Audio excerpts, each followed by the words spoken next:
Hey guys, today I'm going to create this hairstyle for you, so let's begin. Parting my hair into two sections. So I'm going to use this kind of hair ties today. It's very cute. It has pastel shades, blue and pink I'm going to use. I'm taking a small section in front and tying it with hair tie.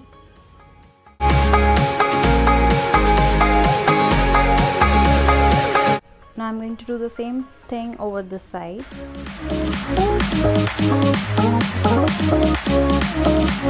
Now I'm taking above section and tying it with hair tie.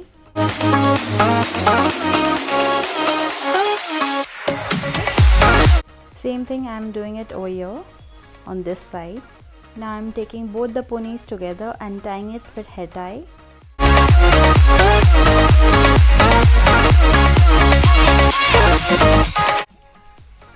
Either you can leave it like this or create a bun over here.